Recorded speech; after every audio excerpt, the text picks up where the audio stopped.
எல்லாமே ரொம்ப பிரமாதமாக பண்ணி வச்சுருந்தாங்க. விக்னேஷோட பல படங்கள் நம்ம பார்த்துருப்போம். விக்னேஷ் வந்து பழைய ஆர்டிஸ்ட், 90s 80s ஆர்டிஸ்ட். அவருடைய பல படங்கள் பார்த்துருப்போம். எந்த படத்துலையும் இந்த அளவுக்கு நடிச்சிருப்பா அப்படின்னு கேட்டால் இவ்வளோ பிரமாதமெல்லாம் எந்த படத்துலையும் நடிக்கல. இல்லை டபுள் ஆக்ஷன் நடிச்சிருக்காரு, ரொம்ப பிரமாதமாக பண்ணியிருக்காரு. அதே மாதிரி லோ பட்ஜெட்டில் படம் எடுக்கிறவங்க வந்து ஸ்க்ரீன் மேட் போட்டு எடுப்பாங்க, அதனால் வந்து நம்ம பெருசாக இருக்காது. ஆனால் இந்த படத்தில் அமெரிக்கா, ஜப்பான், சிங்கப்பூர், லண்டன் எல்லா நாடையும் பார்த்த ஒரு ஃபீல் கிடச்சிது. எப்படின்னு பார்த்தா டைரக்டருக்கு வந்து விஎஃப்எக்ஸ் தெரியுமா, மனுஷன் கற்றுக்கிட்ட மொத்த வித்தையும் ஒரே படத்தில் போட்டிருக்காரு. ரொம்ப அழகாக சூப்பராக 4 ஃபைட்டு. ஏன்டா அந்த ஃபைட் வச்சாங்க அப்படின்னு எதிர்பார்க்க முடியாத அளவுக்கு தேவையான இடத்துல ஃபைட்டு, தேவையான இடத்துல சாங்கும் ஃபைட்டும் ஏனோ தானெல்லாம் எடுக்கலை, அவ்வளோ அழகாக எடுத்திருந்தாங்க.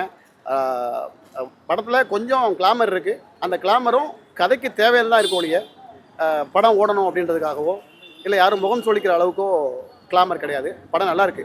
அதனால் நம்ம பார்க்கக்கூடிய நிறைய பேர் வந்து பார்த்திங்கன்னா பெரிய படங்கள், பெரிய ஆர்டிஸ்ட் வேல்யூ உள்ள படங்கள் தான் பார்க்கணும் அப்படின்னு நினைக்கிறோம். அப்படிலாம் கிடையாது.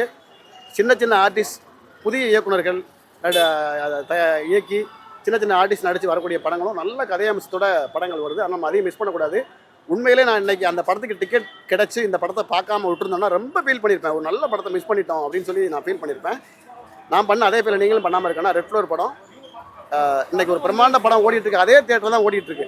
அதனால் நீங்களும் மிஸ் பண்ணாமல் அந்த படத்தை பாருங்கள். படம் வந்து போஸ்டரே ஒரு மாதிரியா இருந்தது, கிசடிக்கிற மாதிரி. அதாவது ஒரு பொருளுக்கு நம்ம விளம்பரம் பண்ணணும் அப்படின்னா அந்த படத்தை வந்து ஒரு வடிவம் அமைச்சு காட்டினா தான் வந்து மக்கள் நம்பி உள்ளே வராங்க. நம்ம உண்மையாக ஒரு குடும்ப கதை எடுத்திருக்கேன், லவ் ஸ்டோரி எடுத்திருக்கேன் அப்படின்னு சொன்னால் மேக்ஸிமம் நம்ப மாட்டாங்க. அதுக்காக தான் அவங்க அந்த வடிவமைப்பு கொடுத்துருக்காங்க. நம்ம போஸ்டர் உள்ள மாதிரிலாம் இல்லை. படம் நல்லா இருக்குது, பிரமாதமாக இருக்குது. இன்றைக்கி ஒரு நம்ம பிரமாண்ட படங்கள் மாஸ் ஹீரோக்கள் நடித்த படத்துக்கு போனாலே படத்தை சீட்டின் உட்காந்து எஞ்சி எப்படா வெளியே போகணுன்னு இருக்கும். ஆனால் இந்த படத்தில் எந்த இடத்துலையுமே நம்ம எஞ்சி வெளியே போகணும் அப்படின்ற நினைக்காத அளவுக்கு படத்தை வந்து ரொம்ப பிரமாதமாக கொடுத்துருந்தாங்க. கண்டிப்பாக ஃபேமிலியோட, குழந்தை குட்டியோட, குடும்பத்தோட, பெரியவங்களையும் கூட்டு வந்து பார்க்கணும். இந்த மாதிரி படங்கள் தான் வந்து நம்ம குடும்பத்தோட பார்க்கணும். நல்லா இருக்கு ப்ரோ. கூலி படம். படம் அப்படி ரெட் ஃப்ளவர்னு படம் வச்சிருக்காங்க, ஃபேமிலியா பார்க்கலாமா? ஃபேமிலியா. எனக்கு கூலி படத்தை வாட்டி ரெட் ஃப்ளவர் தான் நல்லா பிடிச்சிருக்கு. அவ்வளோ பட்ஜெட் பண்ணி செலவு பண்ணி சின்ன சின்ன பட்ஜெட்டுக்கு முக்கியம் இந்த லப்பர் பந்து, பார்க்கிங்கு, இந்த ரெட் ஃப்ளவரு அந்த மாதிரி படத்துக்கு முக்கியம் கொடுத்தா நல்லாயிருக்கும். இந்த படத்தில் கூலின்ற படத்தில் பார்த்தீங்கன்னா ஆக்டர்லாம் எல்லாம் சூப்பராக சிறப்பாக பண்ணியிருக்காங்க. இந்த படத்துக்கு வெற்றியும் படம் பார்த்தீங்கன்னா மேக்கிங் தான், சிறப்பாக இருக்குது. மேக்கிங் தான், மற்றபடி இந்த படத்துக்கு ஒன்றும் இல்லை. அந்த ரெட் ஃப்ளவருக்கு இருக்கிறதுக்கு கூட இது கிடையாது. அதெல்லாம் சூப்பராக விக்னேஷ் அப்படின்னு அந்த ரெட் ஃப்ளவர் தான் சொல்கிறீங்க, சூப்பராக நடிச்சிருந்தாப்புல, சிறப்பாக நடிச்சிருந்தாரு. நல்லா தேட்டரில் வந்து நல்லா ஆடியன்ஸ்லாம் வந்து நல்லா என்ஜாய் பண்ணாங்க, நல்லா இருந்துச்சு, நல்லா பண்ணியிருந்தாப்புல. இல்லை அது கதைக்கு தேவைந்தாப்புல வச்சுருந்தாங்க. போஸ்டர்ஸ் எல்லாம் வந்து கதைக்கு என்ன தேவையாக இருக்கோ அது மாதிரி தான் வச்சுருந்தாங்க. அது மற்றபடி அதெல்லாம் வச்சு கெஸ்ட் பண்ணி ஃபஸ்ட்டு படம் பார்த்தேன். என் கூட நான் படம் பார்க்கும்போது நல்லா இருந்துச்சு படம், சூப்பராக படம். ஃபேமிலியாக பார்க்கலாம். ரெட் ஃப்ளவர் பார்த்துட்டு வந்தேன். ரெட் ஃப்ளவர் ஆக்சுவலாக ஒரு நல்ல படம் தான். ஏன்னா வந்து விஎஃப்எக்ஸ் வந்து கொஞ்சம் புதுசாக இருந்துச்சு. ஏதோ டேரக்டர் வந்து விஎஃப்எக்ஸ் அவரே தெரிஞ்சதான் சொன்னாங்க.